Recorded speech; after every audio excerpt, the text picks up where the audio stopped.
Welcome back. We are going to look at the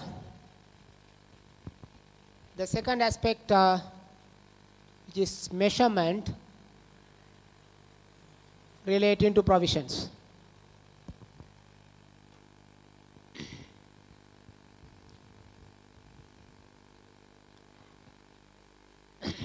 The three criteria we looked at for recognizing provisions, of which the third one, if you look at, it says a reliable estimate can be made of the amount of the obligation. So when you make this reliable estimate, because we looked at here, provision is a liability of uncertain amount, timing or amount. So this amount is uncertain, that is why we were asked to do the best of the estimate. The best estimate. The best estimate means the most likely amount, the expenditure that would be incurred to settle the obligation.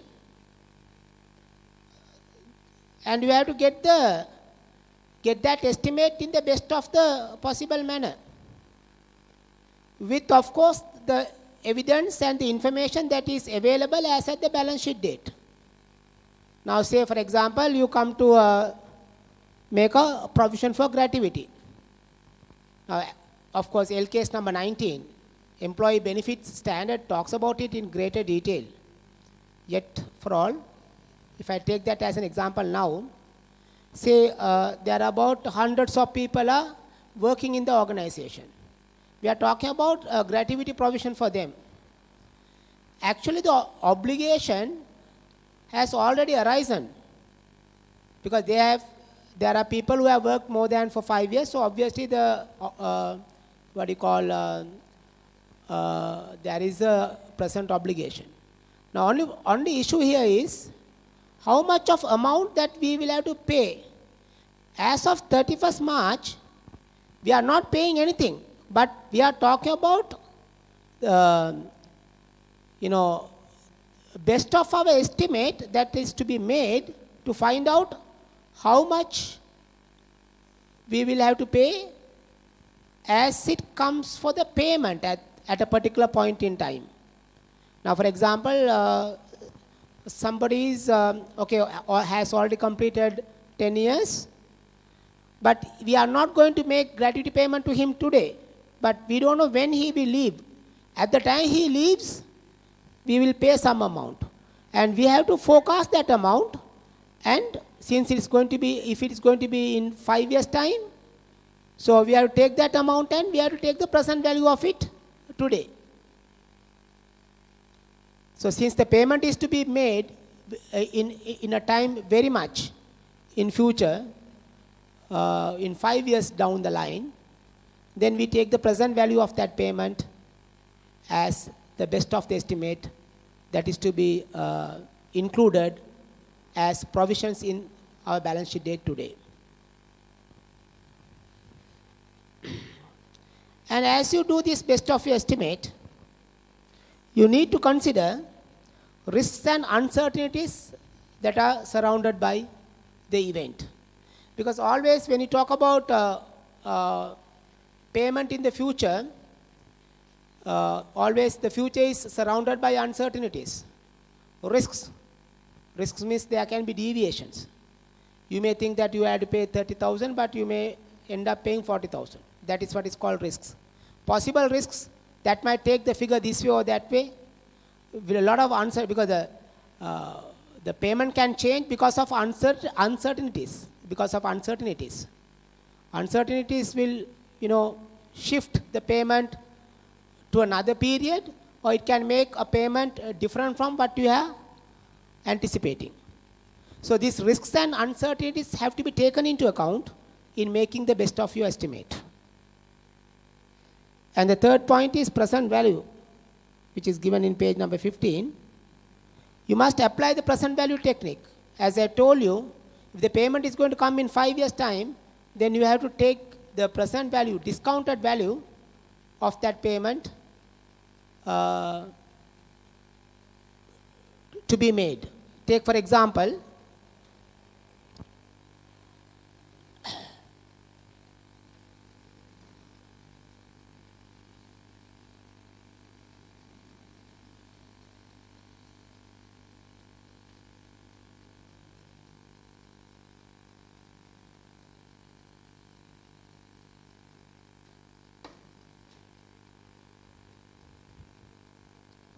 say we are anticipating a liability to be settled in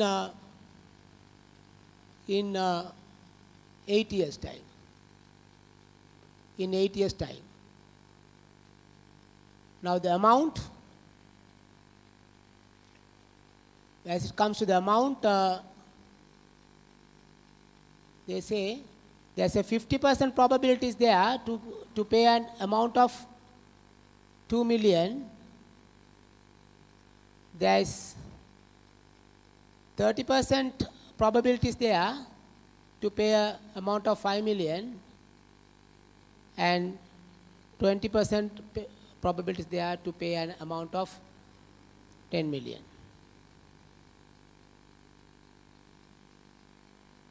Now if you take the expected amount, that is where the amount will be multiplied by the probabilities. You take 1,000, 1,500, 2,000. So which means 4.5 million. We are talking about 4.5 million. 4.5 million is anticipated amount based on the probability to be paid in 8 years time. Then you have to take the discounting factor. Discounting factor, this is, of course, discount rate is pre-tax discounting rate. Before tax discounting rate is what is to be used. Say they have given it as 12%. This takes into account of two things. One is time value. Other one is risks. Not considered in this mechanism. Now here again, when you take probability into the amount, there also you have handled some amount of risks. But in the discounting rate also there is a risk element included. So this takes into account of two things, time value of money. For example, today's money and next year's money is not the same. 1,000 rupees today and 1,000 rupees in 1 year time is not the same because of the inflation. Because of the inflation, you need to take the value today by discounting the value next year.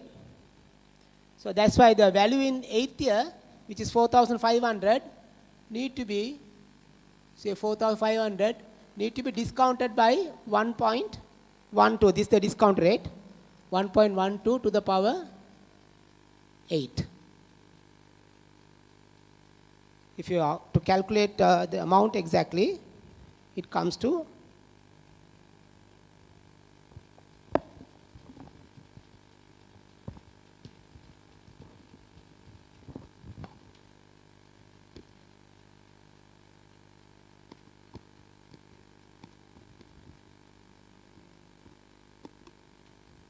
1817. 1817. This is the amount you should provide.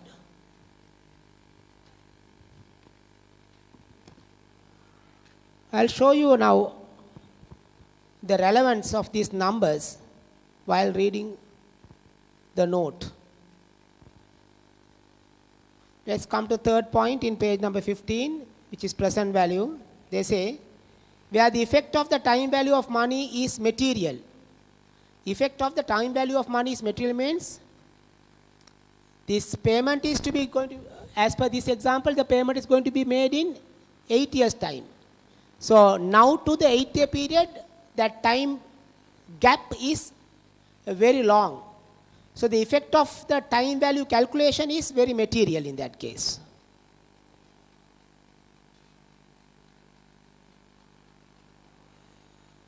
Where the effect of the time value of money is material, the amount of a provision should be the present value of the expenditures. This is the present value of the expenditure to be made.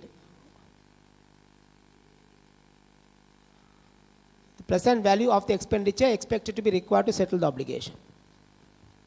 This is the expenditure expected to be required for the settlement of the obligation is 4,500.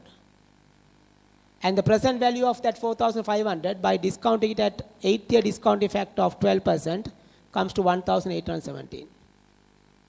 Now say, in second paragraph there, the discount rates, here, these are discounting factor, discount rates, should be a pre-tax rate, pre-tax rate.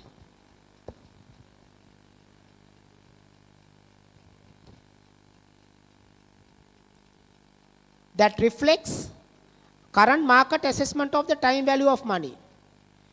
Because time value of the money you can say within brackets inflation. Inflation. And the risks specific to the liability.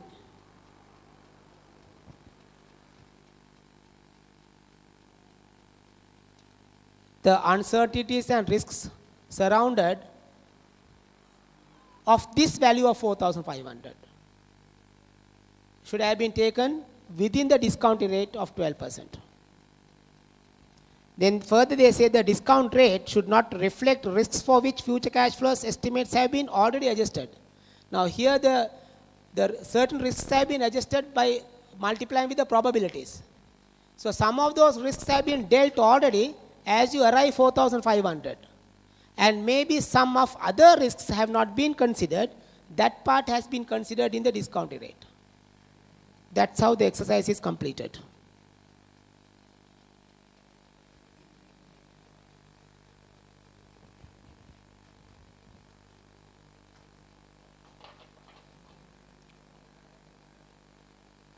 Then further it says the future events that may take place also need to be considered when you estimate the provision amount.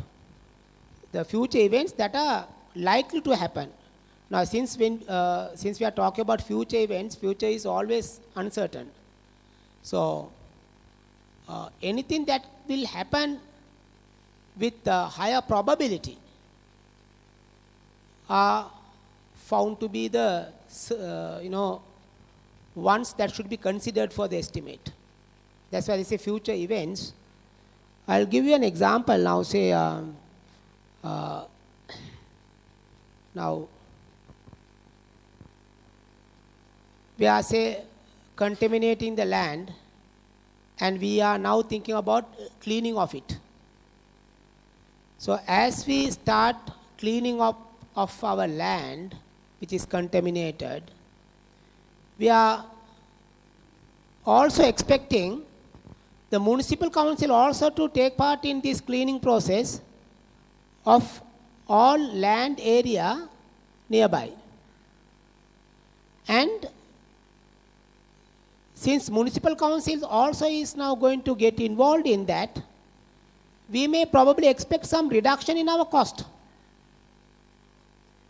because they are also in the middle of a cleaning up process of land nearby area, so that we may be able to take the sludge out and also all garbage out and then dump it in a nearby place where the municipal council has made a reservation. So this way probably our cost of cleaning up of the land, what was anticipated few months ago, can go down as a result of this municipal council also getting involved in this process. So this is a future event actually. We are expecting the municipal council to come into play, and as a result of that the cost to be reduced. So since it's going to be a future event, you have to see how possible, how certain that municipal council getting involved in this process. In that case, you should consider that also into account in your provisioning amount. Then expected disposal of assets. As you make this provision, if you are thinking about any disposal to take place of an asset, gain expected from the disposal of that asset should not be considered into account. because that is for the prudent purpose, they say that. Because, okay, now say for example, you are going to clean up, or say you are going to, say clean up the polluted land, and while you are doing it, like you take certain scraps out, or certain machinery installed in that land removed, and if you are going to remove those machinery at a profit, that anticipated profit should not be considered to reduce the provisioning amount of the expenditure that is required to settle the obligation.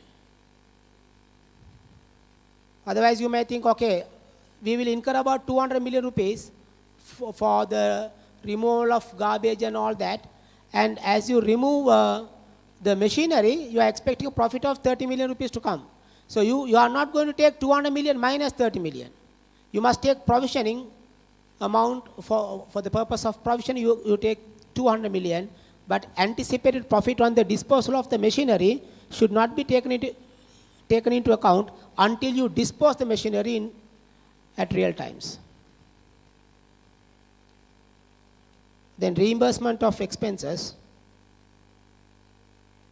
where part of the expenditure were to be reimbursed by another party. Then again, the amount that is going to be reimbursed should be considered when the reimbursement is virtually certain. That's what it says, virtually certain. But the reimbursement should be treated separately from the provision. For example, now say, take another example.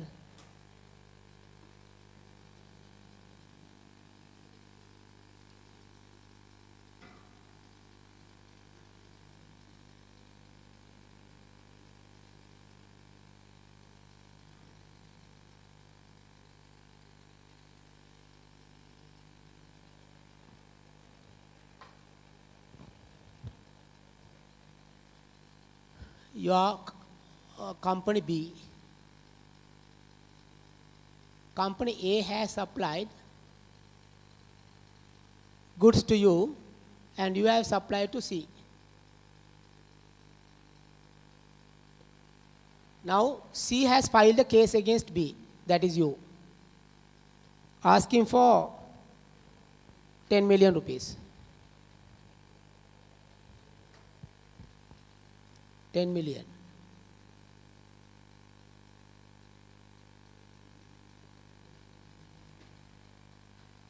Now B is filing a case against A because A has supplied to B, B has supplied the same goods to C. So when C were to come back and ask for a claim, B is trying to make a back-to-back claim with A. But B has agreed to pay only 6 million. Agreed to pay. Agreed. If your lawyers were to say that you make a provision for 10 million, what you should do is, you charge P&L, debit P&L, 10 million, and credit provision, 10 million. But apart from that, for the claim that A has agreed with B, you can say debit receivable 6 million, credit P&L 6 million. Don't set off the receivable against the provisions. That's what it says. Don't set off the receivable against the provisions. And make somebody can think, why not we make the provision only for the net amount? No, there are two different things you have to understand here. One, you have to make the provision for the gross amount, the full amount, not for the net amount. And this part has to be evaluated separately. If the reimbursement is virtually certain, then you treat it as a receivable without setting it off against the provision.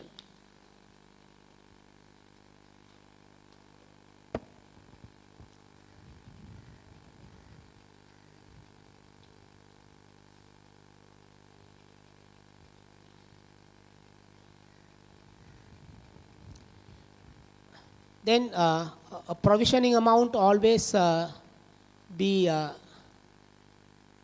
evaluated as at the balance sheet date with the best of the information that is available as at the balance sheet date. That's what I told you. As you do this evaluation time to time, the amount that was provided may change over a time with more information coming in. I can give you a few examples like this. Now, last year,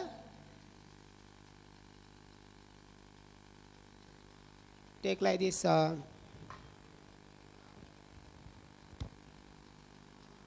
Last year and this year.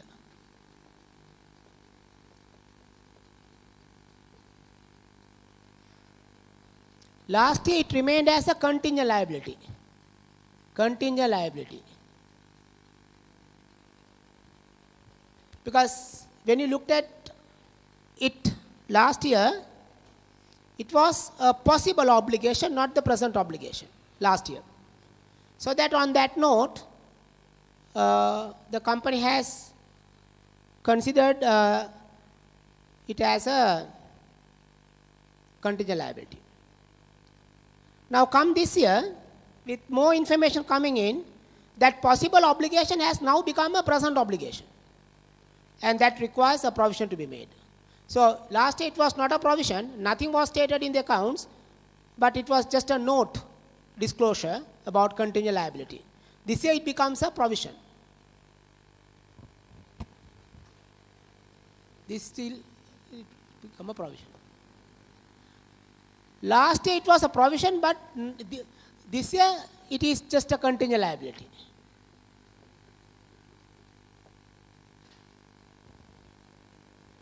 Last year we thought we have a possible obligation, a present obligation. But as the court case progresses, as I told you, it becomes a possible obligation, or it becomes possible obligation, and then it becomes contingent liability. Or maybe last year there was a provision for 100. Now the provision is being reduced for 80. The estimate has changed. So the provision has to be reduced. Or last year the provision was 80. Now the provision has been increased 100. Last year there was a provision for 100. This year provision is nil. So completely the provision need to be reversed. So these changes can take place. There was a provision for amount. It can either go up, or it can come down, or it can be completely eliminated, or it can turn into a contingent liability. Or last year there was a contingent liability, it can now turn it to be a provision. So anything can happen.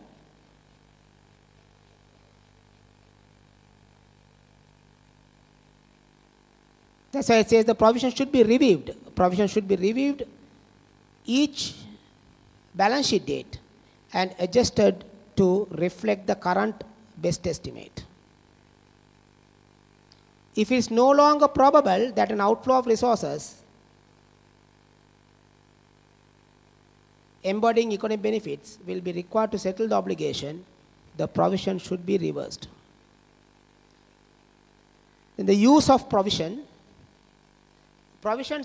once it is created for a purpose, you have to deal with that provision only for the purpose for which it is created. The provision that was created for purpose X cannot be used to make another provision for purpose Y. Say for example, you create a provision for purpose X. Now that provision is no more required. So you can't set off that amount against the provision to be made for the purpose Y. So deal the provision for against their specific purposes for which they have been created to.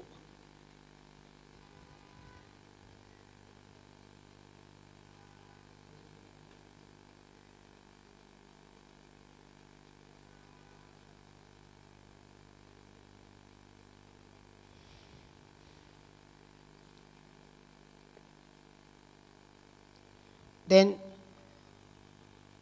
regarding the estimate to be made, application of the recognition and measurement rules in relation to two things: future operating losses.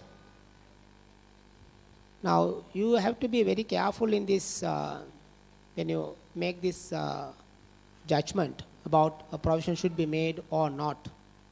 Take for example, there is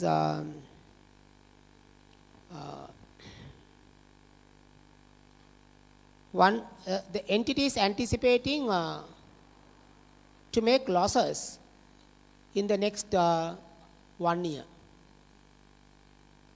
Are you supposed to make a provision for that?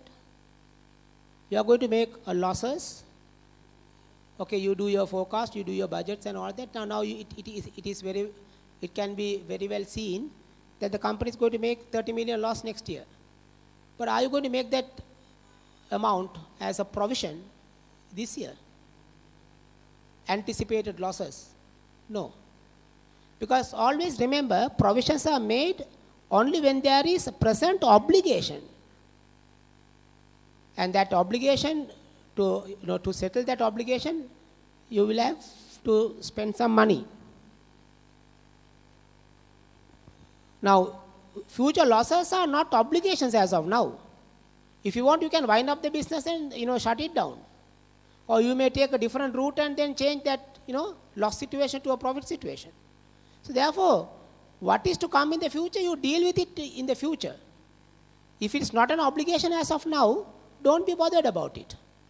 You don't require any provisions to be made. You can't make any provisions.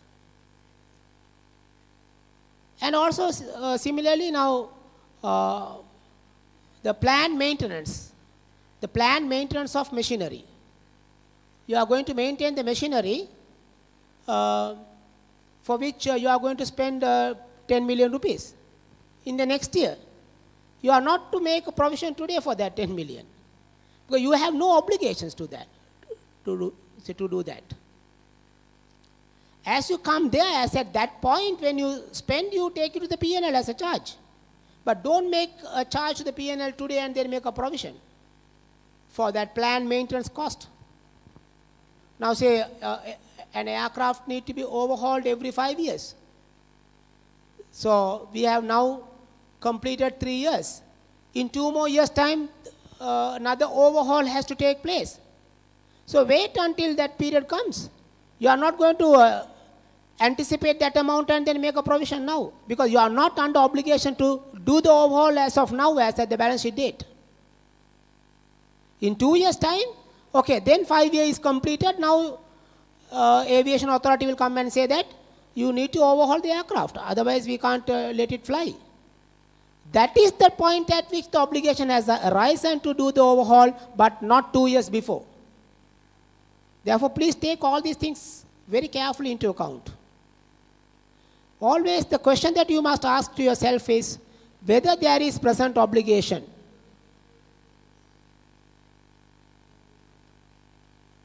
Don't make any provisions for possible obligations.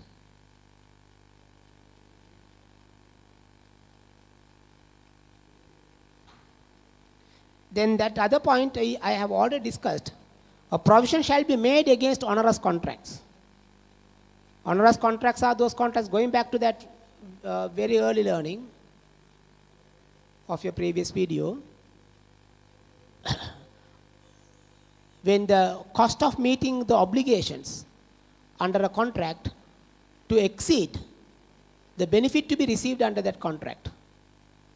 Possible the obligations, cost of the obligations are exceeding the benefit to be received. Then the difference should be provided for, because the contract is found to be onerous. I think with all these things that we have discussed up to now, we can surely attempt questions, the 4 questions in a row, concept checker 3, 4, 5 and 6. Now we'll take one by one. Read concept checker number 3.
An entity leases a property from a third party.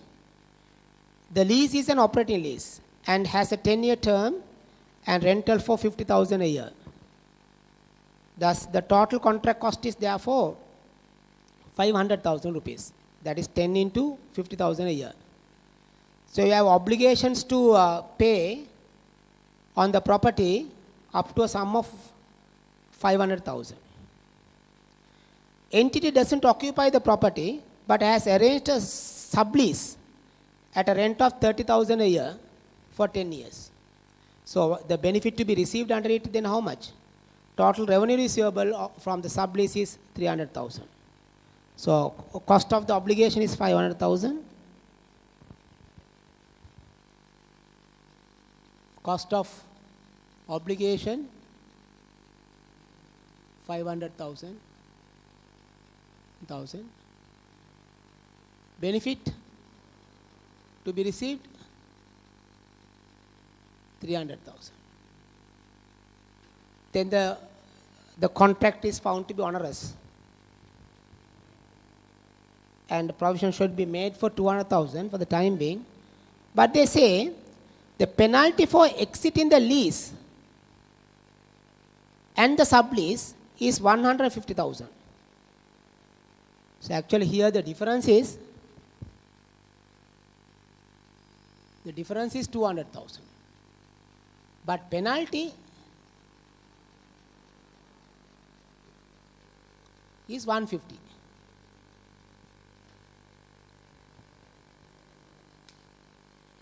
Now, what are you going to do in a situation like this? If you honor both contracts for 10 years, you have to pay 50,000 a year for 10 years. You will receive 30,000 a year for 10 years. The difference is 200,000 loss will be there over a 10-year period. But if you break the contracts, lease contracts on both sides, then your losses can be minimized to 150. So you must take the best of the options that is available. Best of the options that is available to the company. So rather than getting on with both contracts where you will lose 200,000, better to cancel both contracts and then pay the penalty of 150,000. But they say, however, the management believes that exiting from the contract would harm the entity's public image and has decided to continue with the lease and the sublease. This is what they believe. Underline the word believe. Or they may even say that the company intends, company is planning to, company is believing not to break. These are their intentions. This is the management intention. But management intention can change at any time. This year they may say that no, we are not going to terminate the contracts, we are going to honor them because the public image is very important for us. Therefore, we are not going to terminate the contract and pay penalty. They may say now, but come next year, their mind can change. They may think, no, we are not going to take care of the public image. We will work for the best of the option. The best of the option is to pay penalty and get rid of from both contracts. So that is why in financial reporting it says, more than what is intended to be done, what should be looked at is what is likely to happen. The likely to happen is always goes hand in hand with the most beneficial option that is available for the company. So that is why you look at what is the most beneficial option, practical option that can be considered, which is the most likely option that will get materialized. Therefore, you must make a provision for the beneficial option, which is 150,000 penalty. You can write the answer. Provide for 150,000 rupees within brackets penalty. Provide for 150,000 rupees within brackets penalty, which is lower than the eventual cost of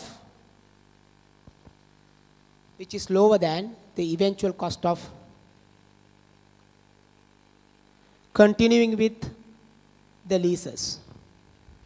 Eventual cost of continuing with the leases.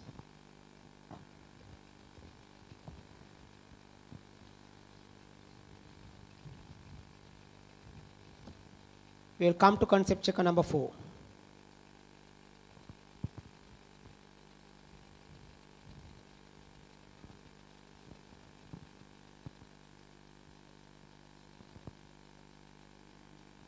Concept checker number 4. The company X leases several branches for a period of 10 years with the options to extend the lease contracts. The lease contracts specify that company X has the obligations to restore the branches to the original condition at the end of the lease terms, even if the lease is terminated early. The restoration to the original condition means that company X will have to repair all damages and put back any alterations made to the premises. If management of company X does not restore the branches, it will have to pay a penalty calculated as a reasonable amount required by third parties to restore the stores to the original condition. Management of company X is not sure whether it will extend the lease contract after 10 years' time. So I will put it in simple form, the facts given here. You got several branches on lease terms. And one of the lease conditions says that if you have done any damage to the premises, as you vacate, you must repair the damages and go. If you have built some structures and things like that inside, then you have to remove all that and then put it to the original condition and hand it back to the owner of the premises. On those conditions only they have signed the lease agreement for a period of 10 years. So after 10 years' time, it is unlikely that the lease contract is going to be extended. If it were to get extended eternally, then virtually you have no obligations to do anything because you are there and occupying the property, and then you don't have to repair the damage or you don't have to restore the building in its original condition. But since the continuation of the lease arrangement is going to be terminated after first period of 10 years, then you may have to hand it over back to the original owner with the necessary modifications. And even if there were to be an early termination of the lease, you got to still do the same thing and hand over the property back to the owner. In this condition, they ask you, should management recognize a provision for expenditure to be made to restore the leased property to its original condition at the end of the lease term? Now, one thing that we have to understand here is there an obligation? Do you have a current obligation? What if the management has not done any changes to the structure? What if they have not damaged anything? If they haven't damaged anything and if they haven't changed the structure, then there is no obligation whatsoever. If they commit to that event only, there is present obligation. If they haven't damaged the property, if they haven't changed the structure of the property, then what obligations? Nothing. Just because you sign an agreement, lease agreement, and you put down that clause, does not mean that you have now obligation. So, you can say, as an answer, yes.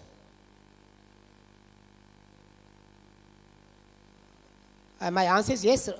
Recognize the provision. Yes. Recognize the provision. Yes, recognize the provision.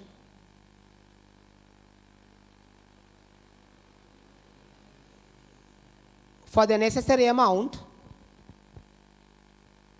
For the necessary amount. Only if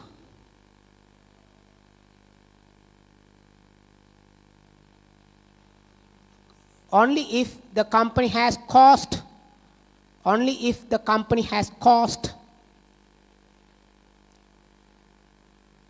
damage to the property or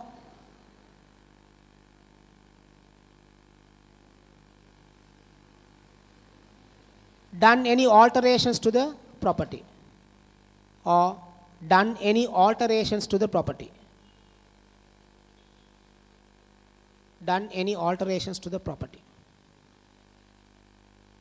Yes. Now we'll come to concept checker number 5.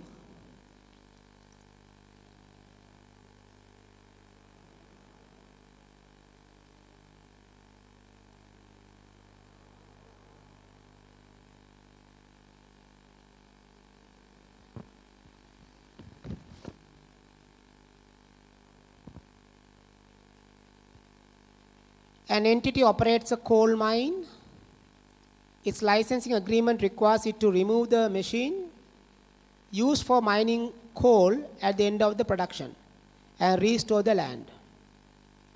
80% of the restoration cost relate to the removal of the machinery and 20% arises through mining the coal. The damage caused by mining the coal is assumed to be incurred in proportion to the volume of the coal mined. At the balance sheet date, the machinery has been built, but no coal has been mined. Should the company make a provision in the above situation? Now, you have two obligations here. One is the removal of the machine and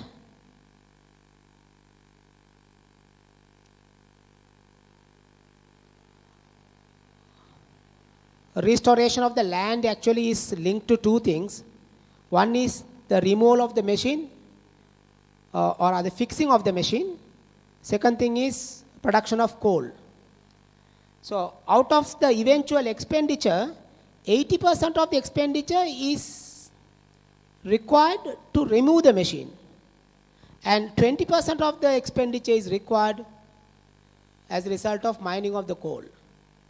But as at the balance sheet date, the machine has been fixed, but no mine has been no coal has been mined.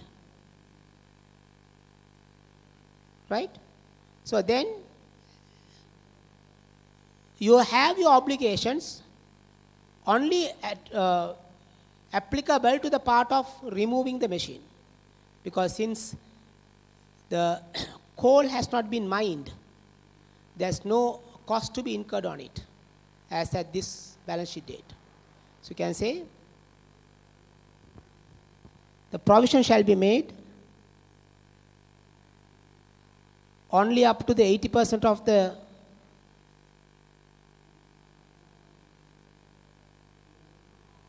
total expenditure, only up to the 80% of the total expenditure, which is required for the removal of the machinery. For the removal of the machinery.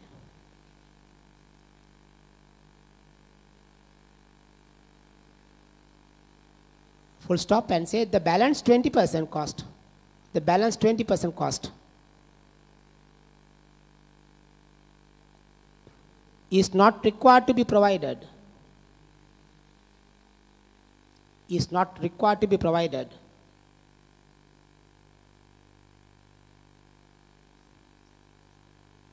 Since no coal has been mined.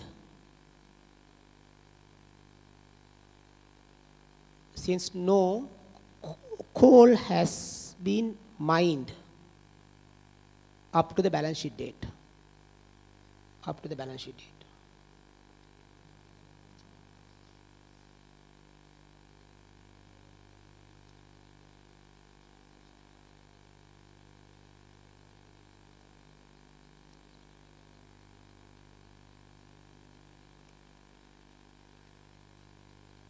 Then come to concept checker number 6. Concept checker number 6.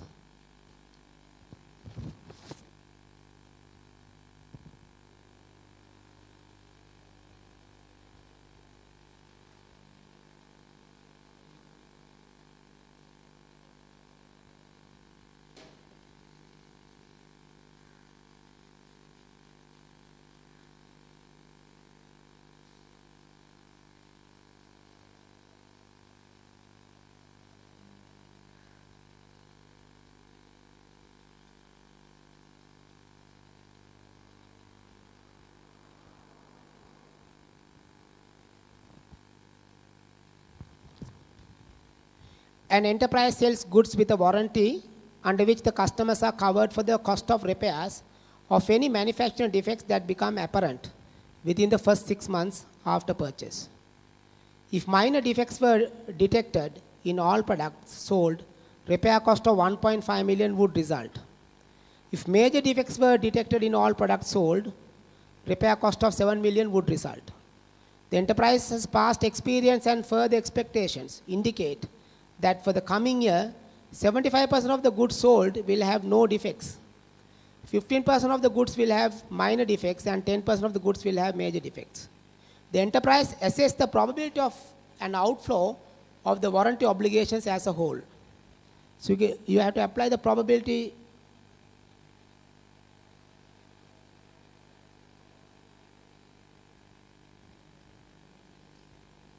against the possible losses to make the provisioning amount. So there's a 15% probability to have minor defects, which will cost 1.5 million. So take 1.5 million of that 15% and 7 million that 10%. That means 225,000 plus 700,000 comes to altogether 925,000.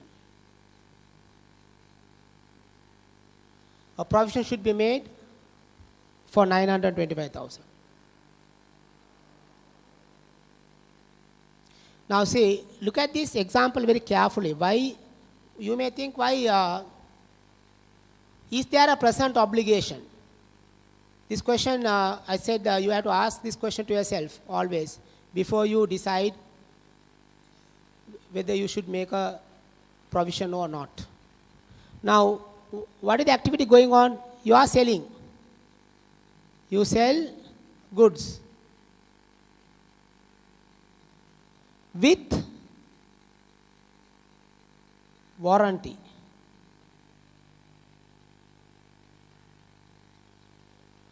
With warranty.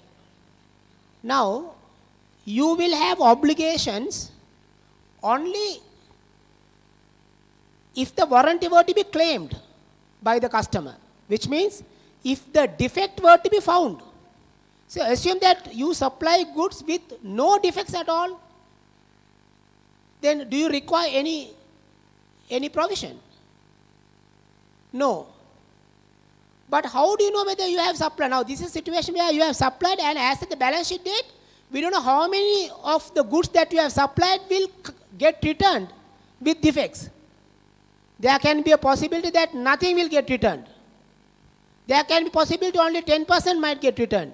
There can be a possibility that 20% of the goods sold to be returned with defects. So we don't know what kind of a possibility that it will have. That is where like we have applied the probability theory. This probability theory. They say that 75% of the chances are there not to get returned anything at all. Then we take these numbers from where we have come to through our past experience. You look at past 10 years, how things have happened, how many items have been returned, how many items were with minor defects, and how many items with major defects, and how many items did not get returned at all with no defects. So that past experience is now setting a stage for us to consider an appropriate amount to be provided. Now if somebody asks, is there a present obligation? Yes, I have. I think there is a present obligation to a sum of 925. Based on this past experience data. Therefore, we have sold goods with warranty. This is the obligating event that we have committed to, but it is likely that so much of goods will get returned on which so much of expenditure will be required to settle the warranty obligations. Right. Now we'll come to another important element discussed in this standard is about provisioning against restructuring program.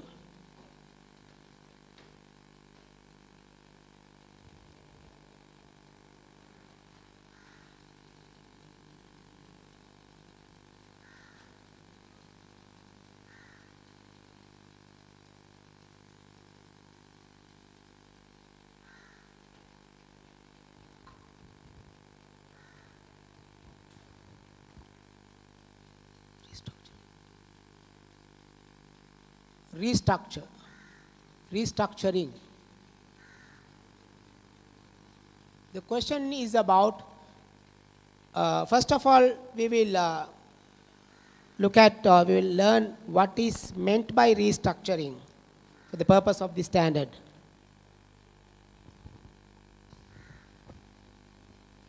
Few examples of restructuring are given below in page number 18. You are selling a line of business or terminating a line of business. Line of business means it's a production or selling part of it. The closure of business location in a country, region, or relocating that business location to another country or region. Changing the management structure, changing the production pattern, changing the procedures of running the business.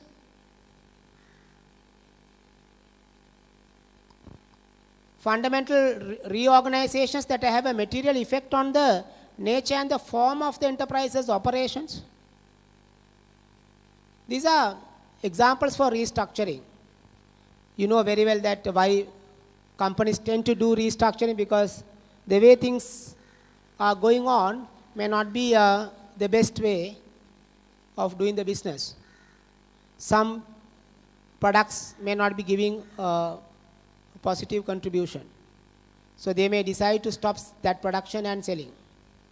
In some locations, the business is not doing well. So you may be wanting to relocate that to another place, or you can even consider shutting it down. You may be wanting to change the labor content, skill to unskill, or unskill to skill, switch, or labor to machine, and utilize more machinery instead of labor, or utilize more labor instead of machinery. So these are all part of restructuring, which companies necessarily be wanting to do because they want to see some progress and turn around in their profitability and all that. When there are restructuring plans or programs to be introduced, one thing is this restructuring can cause a lot of cost. But if this restructuring is going to be imminent means it's going to happen for sure. It's going to happen for sure, and it's going to happen in the future, not just now. As at the balance sheet date, you have an idea of restructuring some of your business segments. And that's going to cost you about 100 million rupees, which is going to come in about 6 months' time. Now the question is, are you going to make a provision for that 100 million rupees today as at the balance sheet date? As at this balance sheet date. So the necessary question that need to be asked, as I told you several times, you ask this question to yourself over and over again. Do we have a present obligation? Do you have a present obligation to do this restructuring? That question needs to be answered. You can consider to have the present obligation under certain circumstances. Like what? Now these are not, please remember, these are not legal obligations. Nobody can hold the company to say that, hey, you told us that you are going to restructure, now you are not restructuring. This is not a case like that. It can very well fit into the other obligation. You remember? Constructive obligation. You may fall under constructive obligation to do this restructuring. So for that to verify, there are certain characteristics need to be looked at. There has to be a formal plan for the restructuring. That should list out the business or the part or the segment of the business that is going to be restructured. In that formal plan, detailed formal plan has to be there. And the locations are going to be affected, the customers are going to get affected, the employees are going to get affected, and expenditures that will be undertaken for the restructuring and when the plan is going to be carried out, and also there has to be a valid expectation on the part of the people who are going to get affected that this restructuring would go through.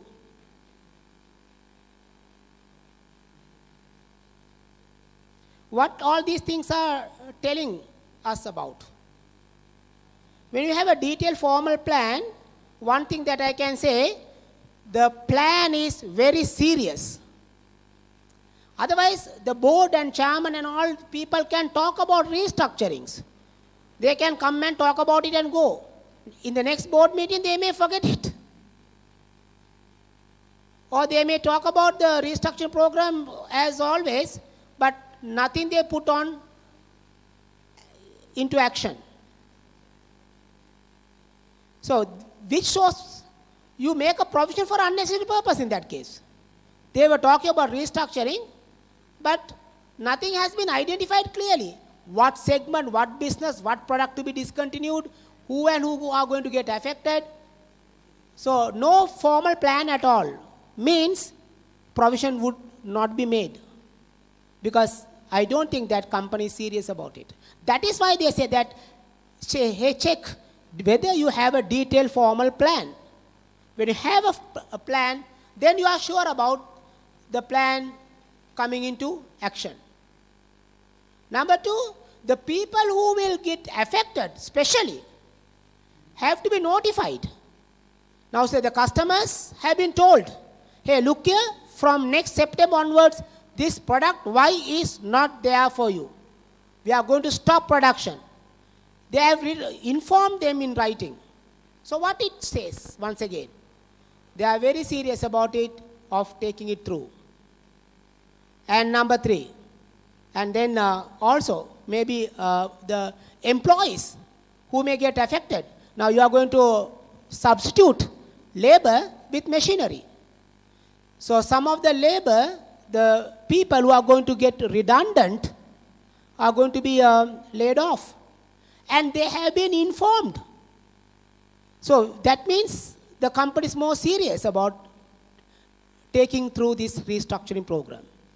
So as you come to that stage, and it must be a possibility where the plan will never be withdrawn and materially changed, and you have anticipated the expenditure required to take on this task, then there's no harm and nothing wrong in making a provision against the restructuring.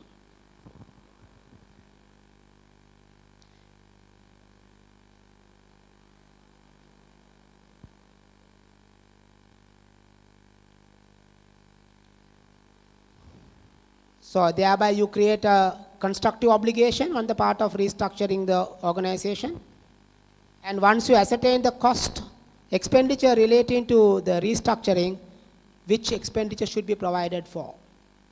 But as you make that estimate, only direct expenditure arising from the restructuring should be considered, which are necessarily entailed by the restructuring, and don't take any ongoing expenses, day-to-day expenses. Say for example, the losses anticipated during the restructuring phase. As you restructure, the companies make losses. Those losses are not to be provided for. Or those, anyway, general expenditure, anyway the company would have spent, whether there is a restructuring or not, otherwise. Those expenditures also should not be provided under restructuring. And categorically standard says, expenditures like retraining of staffs, training of staff, retraining of staff, relocating expenditures, marketing costs, and marketing costs you cannot, this, and any general administration costs you cannot. And also any assets to be purchased as part of the restructuring is not to be provided for. Why? Take for example, as I told you, some of the labor is going to be replaced by machinery. So are you going to provide for the amount that you are going to pay for the machinery? Machinery is an asset, it's not an expenditure. So you can't debit the asset and then make a provision. You have to debit the P&L as an expense and then make a provision. So provision should be made only against expenditure required to settle the obligation, not the money to be spent on purchasing the asset.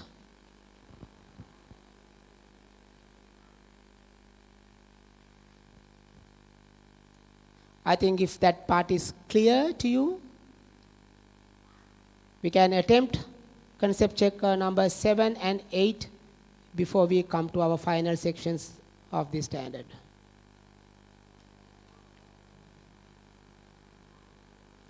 Come to concept check number 7.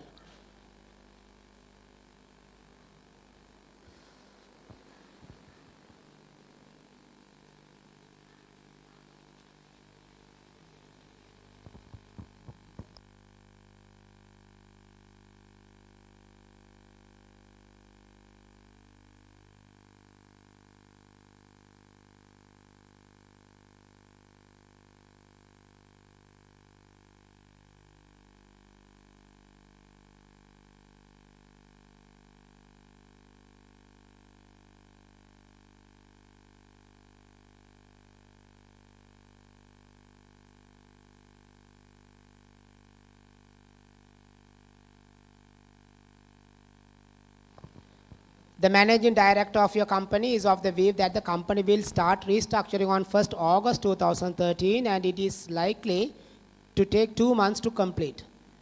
These are the costs which are likely to incur. They have given you certain costs.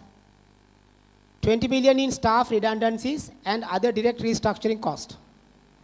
Tell me, can we consider that? Yes, we can consider. 50 million in retraining existing staff who will continue to be employed in the new network. No, that is retraining cost. I said standard categorically refuses it. 10 million operating losses for August and September 2013 due to a reduced scale of operation during the restructuring period. That you cannot. 2.5 million on anticipated losses on the scrapping of obsolete plant and equipment. Possible losses of scrapping the plant should be considered. But no possible gains that will arise. Any gain that will arise on the sale of assets cannot be considered as a reduction of provision. I told you at some other place, you remember.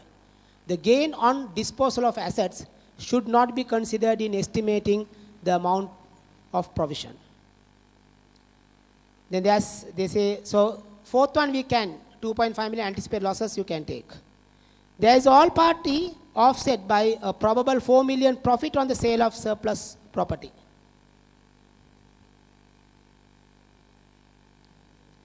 That you cannot, because anticipated profit on the sale of property, you cannot take into account. So the managing director suggests charging this year's income statement with a provision of 43.5 million. I think he has come to this 43.5 million by taking 20 plus, 15 plus, 10 plus, 2.5 minus 4 million. I'll read out the numbers again. You can just calculate it and then see. 20 plus, 15 plus, 10 plus, 2.5 minus this profit for 4 million. It comes to 43.5.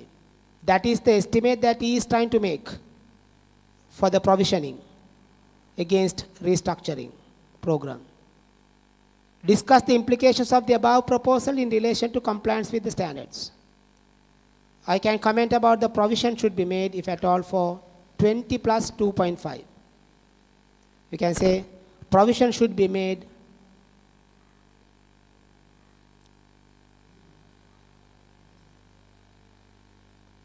only for a sum of, provision should be made only for a sum of 22.5 million rupees. Within bracket 20 plus 2.5. Huh? You can say staff redundancy. 20 is for staff redundancy and other direct restructuring cost, and 2.5 million as anticipated loss of scrapping the plant, scrapping the obsolete plant, the used plant. A provision shall be made only for 22.5 million, assuming, you can say, assuming all requirements to make the provision, all requirements to make the provisions are, all requirements to make the provision are satisfied.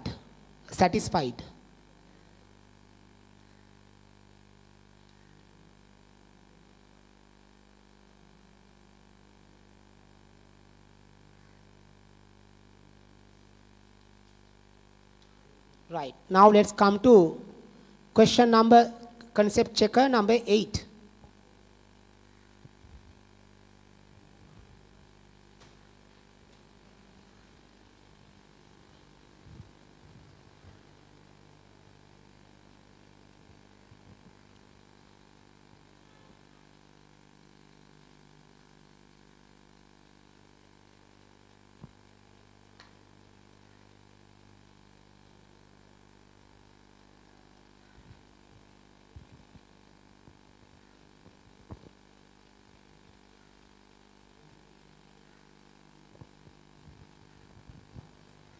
Advise the company whether a provision should be made in the financial statements in respect of following events and transactions.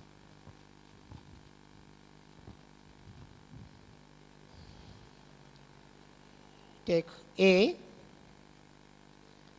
A manufacturer gives warranties at the time of sale to purchasers of its product.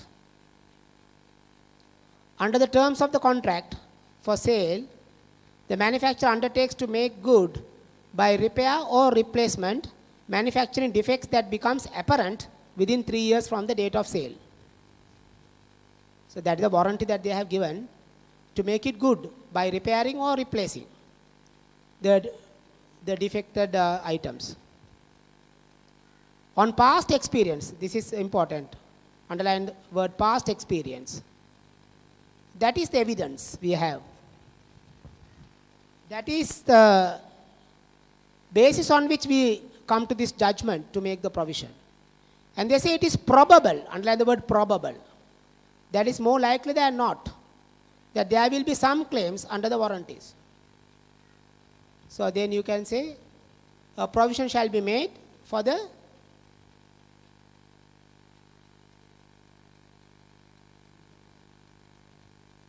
probable claims.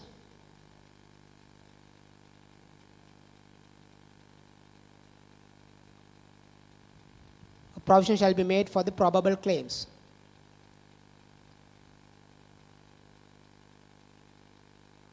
For the probable claims,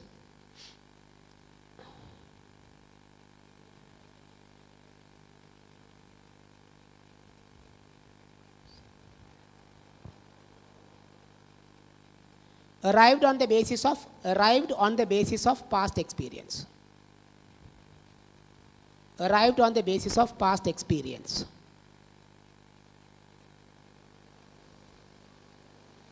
Now come to part B. An enterprise operates an offshore oil field where a cleansing agreement requires it to remove the oil rig at the end of the production and restore the seabed. They have come to the cleansing agreement. So agreement is law. There's a legal obligation on the part of the company to remove the oil rig at the end of the production and restore the seabed. 90% of the eventual cost relate to the removal of the oil rig and the restoration of damage caused by building it. And 10% arises through the extraction of oil. At the balance sheet date, the rig has been constructed, but no oil has been extracted. So the provision would be required for the amount required to remove the oil rig, not in relation to not in relation to extraction of oil, because no oil has been extracted by the balance sheet date. So you can say simply, the cost relating to the removal of oil rig, shall be provided for. The cost relating to the removal of oil rig shall be provided for.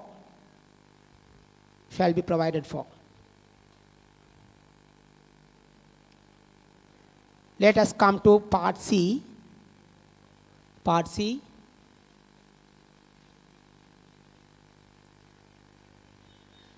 A retail store has a policy of refunding purchases by dissatisfied customers, even though it is under no legal obligation to do so. They have a policy of refunding. I told you, when you establish or when you publish a policy, when you establish a policy like that, it will become a constructive obligation for you. Its policy of making refund is generally known. It's not a secret. They have published this policy widely so that people who are buying goods, the customers who are buying goods from you, have valid expectation that when a refund is to be made, the company will make it. Therefore, a provision shall be made on account of constructive obligation. You can say a provision should be made on account of constructive obligation. Let us come to part D.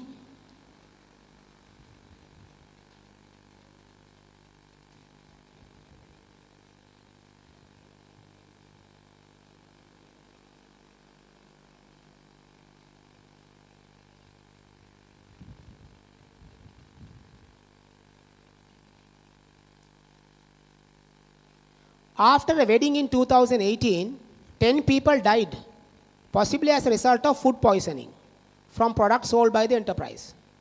Legal proceedings are started seeking damages from the enterprise, but it disputes liability. There is a legal proceeding against the company, but the company disputes their liability. Up to the date of approval of the financial statements for the year to 31st December 2018, the enterprise's lawyers advise that it is probable that the enterprise will not be found liable. It is probable will not be found liable. So that means they are not going to be found guilty. However, then when the enterprise prepares the final statements for the year ended 31st December 2019, the lawyers advise that owing to developments in the case, it is now probable that the enterprise will be found liable. So what do you do then? In 2018, the lawyer said it is unlikely that you will be found liable. Then you don't have to make a provision. But you can still make a disclosure about a contingent liability because they can consider it as a possible obligation. The lawyer says, no, it might not be. It is not probable. So you can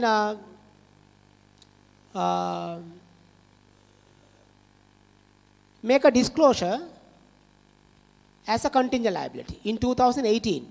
But come 2019, owing to certain developments that have taken place, now the lawyers are of the view, of the opinion that the company will be found liable. Then a provision is warranted. Provision is required. You can say 2018, no provisions required,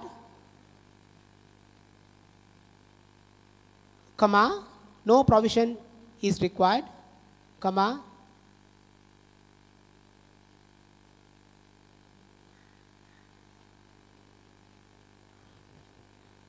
disclose the contingent liability. Disclose the contingent liability. In 2019, say 2019 and put a dash, provision is required to be made. Provision is required to be made.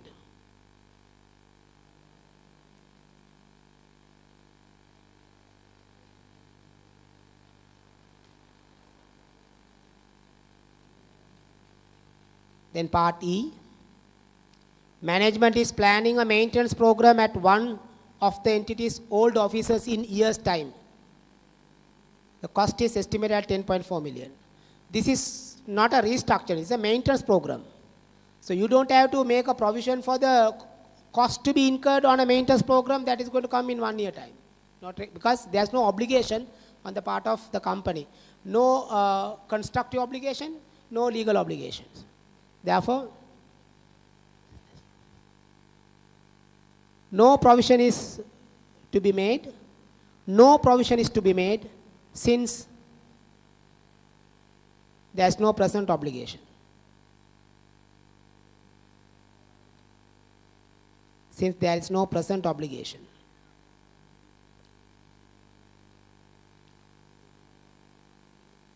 Then part F.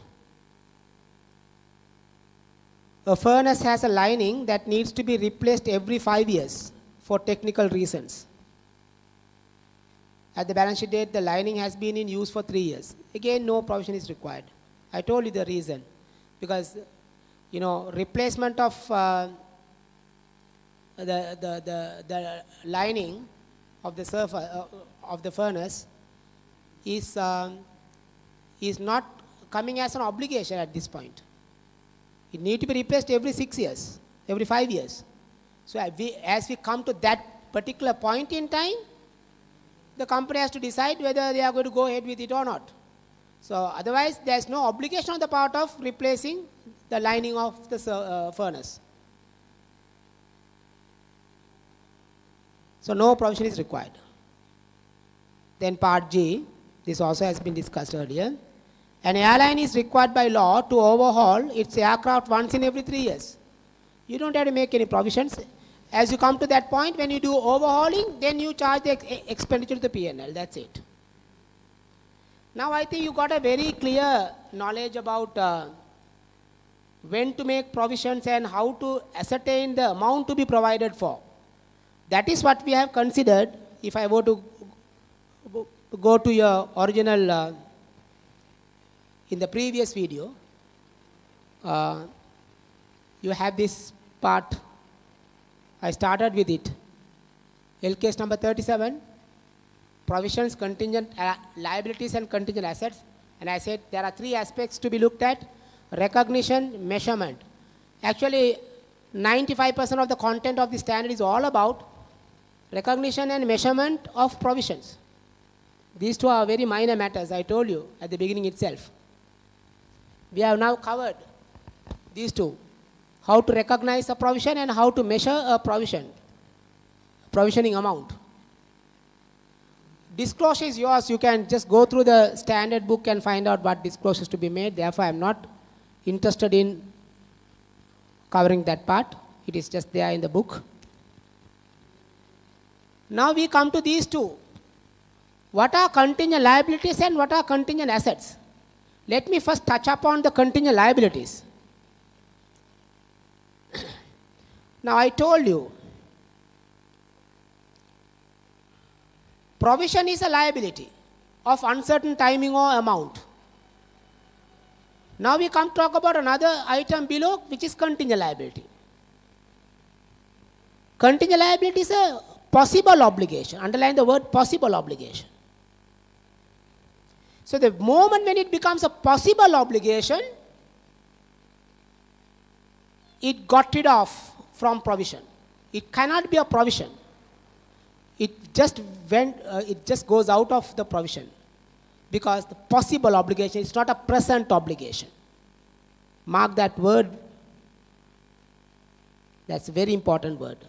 Contingent liability is a possible obligation that arises from past events and whose existence will be confirmed only by the occurrence or non-occurrence of one or more future events, future uncertain events, not wholly within the control of the enterprise.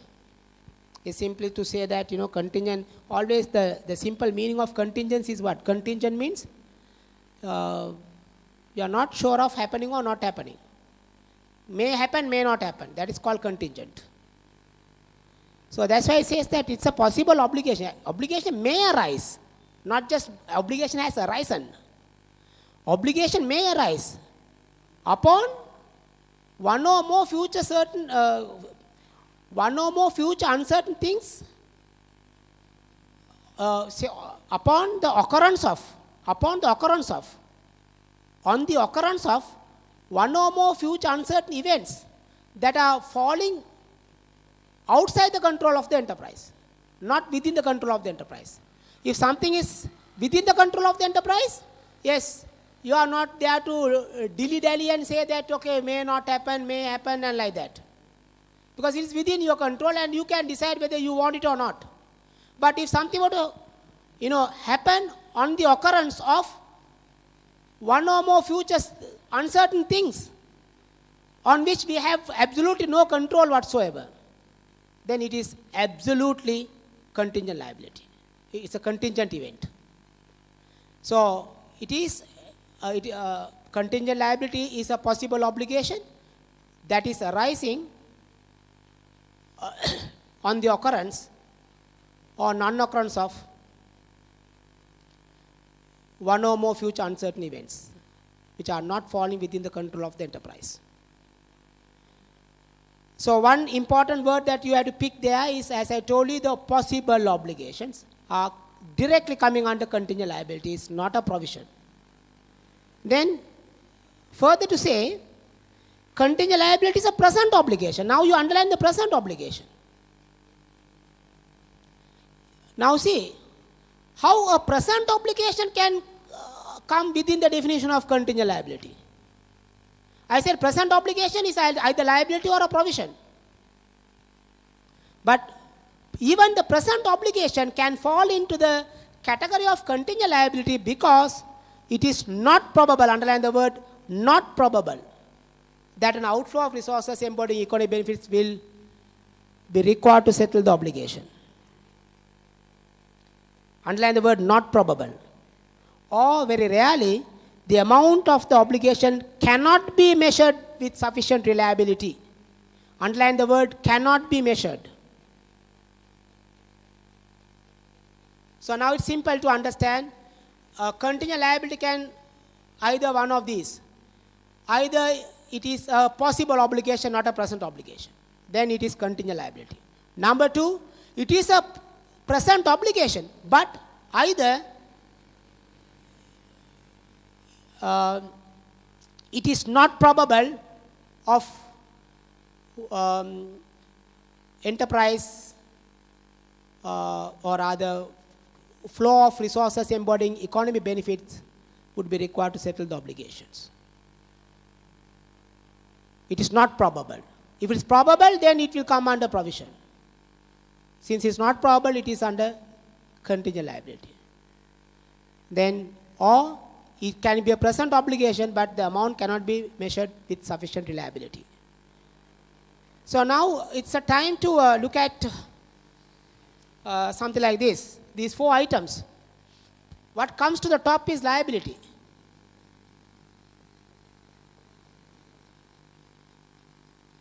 Then provision.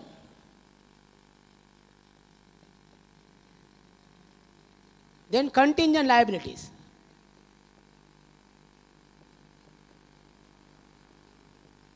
Contingent liabilities.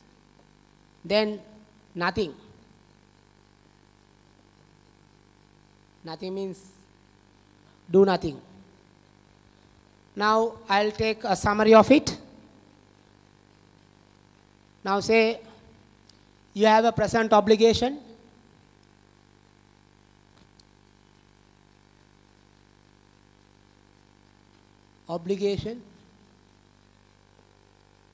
Then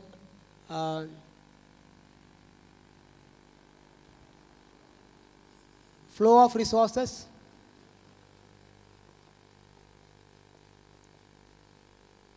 then amount.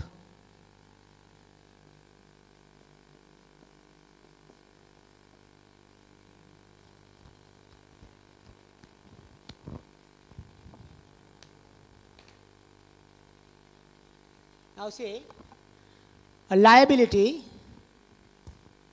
it is a present obligation.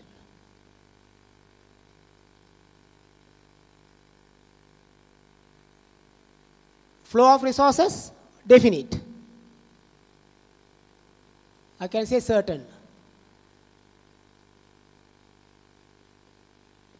Amount, known. Amount known. Then it's a liability.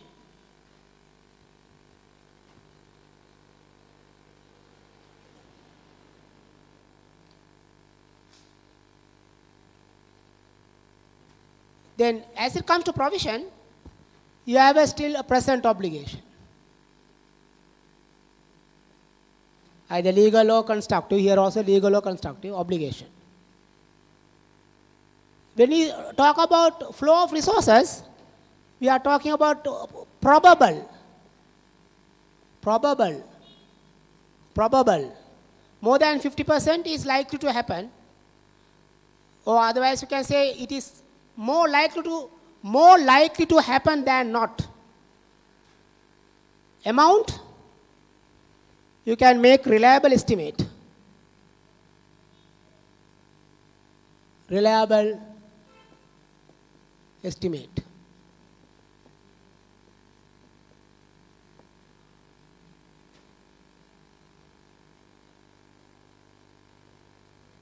Then as it comes to contingent liability, possible, not present obligation.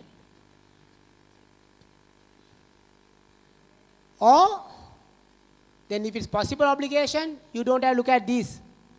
It is just a contingent liability. And you disclose. Contingent liabilities must be disclosed by way of a note and nothing to be appeared in the accounts as a number. It won't come to the P&L as a provision. No charges to the P&L.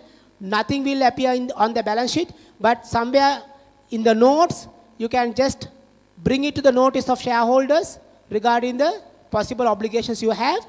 That again, if that obligation is very remote, then don't do anything. If the obligation is remote possibility, then nothing, doing nothing, remote.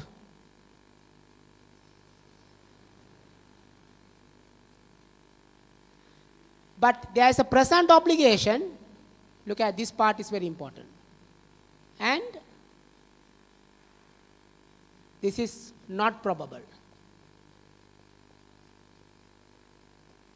Not probable or cannot be measured. Cannot be measured. I think this chart will help you. Actually, reproduction of this same thing in a different format is what you can see in page number 21. But all what we have to remember is liability is more concrete. A provision is to be made in the accounts. These two will appear in the accounts. Contingent liability will come by way of a note, if at all, unless if it's remote. If it's remote, you do nothing about it. Then finally we'll discuss, this is all what I want to say about contingent liability. There's nothing to be measured on contingent liability. Only you have to disclose. Contingent liability is applicable only to disclosure. Contingent asset is only to be disclosed. And recognition and measurement does not apply on contingent liabilities and contingent assets. Now contingent assets are, again, the definition is slightly changed. They have to say, the contingent asset is a possible asset that arises from past events and whose existence will be confirmed only by the occurrence or non-occurrence of one or more future uncertain events wholly within the control of the company. Events which are not within the control of the company. An enterprise should disclose the contingent asset. Now, one thing that I must mention at this point, a contingent liability may become a provision. On what reason? The possible obligation becoming a present obligation, or the present obligation where it was considered earlier not probable of outflow of resources, now it is becoming more probable. Likewise, it can advance. Contingent liability can advance to be a provision. Provision can advance to be a liability. That kind of an advancement is possible. Similarly, a contingent asset can also be required to be recognized as an asset. On what? We were talking about something may come or may not come, an asset coming to the company. Some receivables may or may not. But when it is confirmed that it will be coming, that means it's virtually certain of receiving, then it becomes an asset. So contingent asset, which was there at one time, can be recognized as an asset in another time. That is possible. But if you think that we are talking about a possible asset, a possible asset,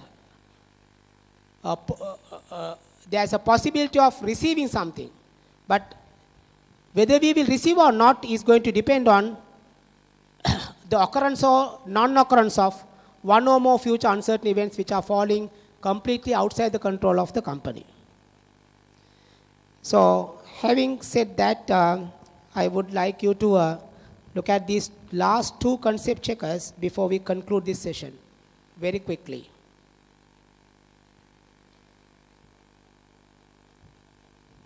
Concept checker number 9.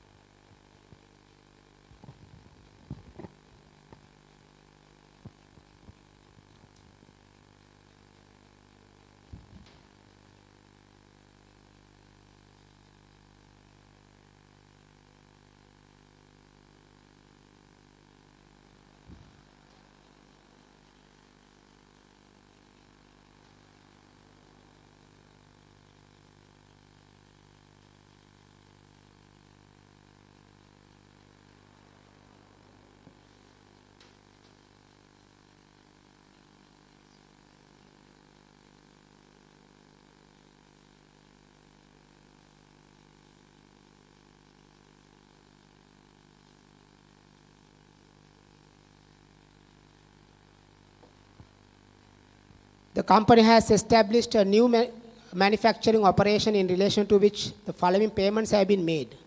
Feasibility study and site exploration cost, 10 million, which need to be written off to the P&L. A feasibility study cost cannot be taken as an asset. Purchase of property, yes, that will be capitalized, 90 million. Construction of related driveway, parking and delivery facilities, 50 million, should also be capitalized to the project. The facility will have life of 10 years. At the end of that time, the environmental law requires that the site to be decommissioned and the net present value of the cost of doing so has been estimated. Underline, net present value of the cost of doing so is 20 million. So then you don't have to meddle with any discounting. Already they have given the net present value. That net present value of that expenditure should be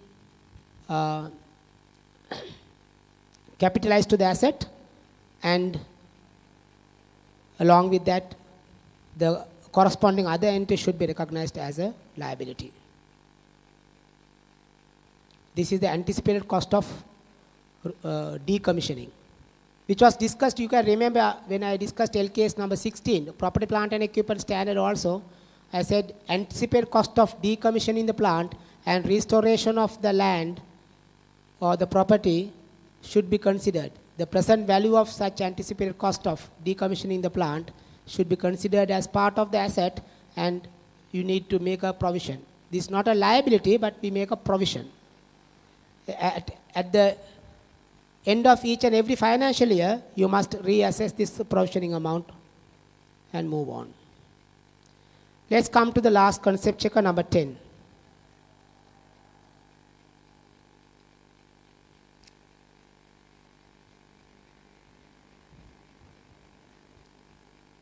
A Singapore-based shipping company lost an entire shipload of cargo valued $5 million on a voyage to Australia. It is, however, covered by an insurance policy. According to the report of the surveyor, the amount is collectible subject to the deductible clause of 10% of the claim in the insurance policy. So that means you have a loss on one end, but you have covered those losses with the insurance up to 90% of the total loss. Before the year end, the shipping company received a letter from the insurance company that a check was in the mail for 90% of the claim. So it's certain, virtually certain that you will receive it. So there's reimbursement of this cost up to 90%.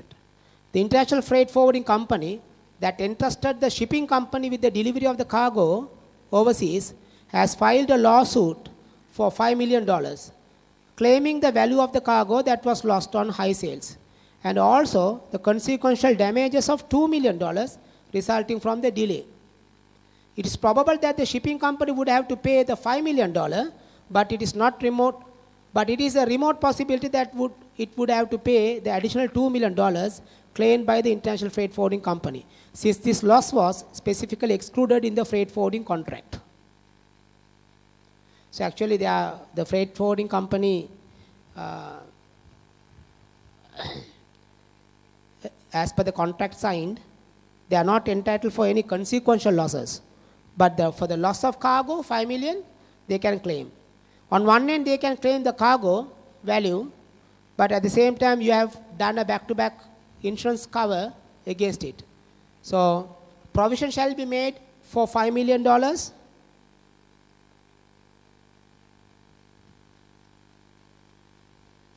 A provision shall be made for $5 million.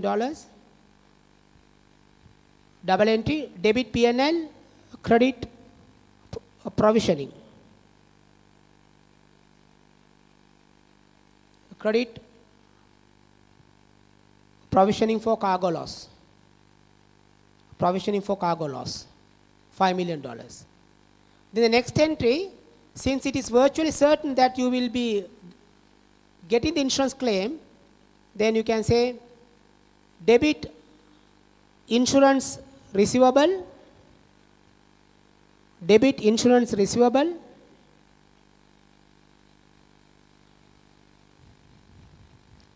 credit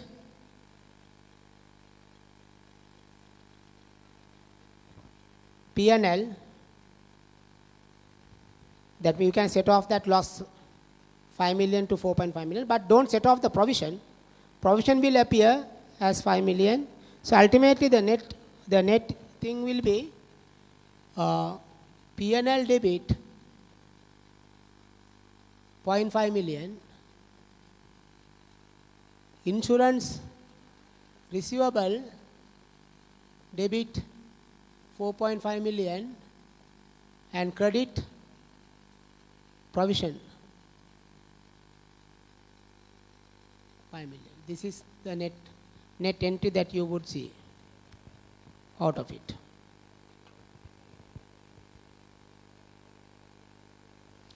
So today, just to put you into the summary, we discussed LKS number 37, which is titled as Provisions, Contingent Liabilities and Contingent Assets. And this standard mainly talks about recognition and measurement relating to provisions, and end it with the disclosures that are supposed to be made in relation to contingent liabilities and contingent assets. And with that, we conclude LKS number 37, and hoping to see you again on another video of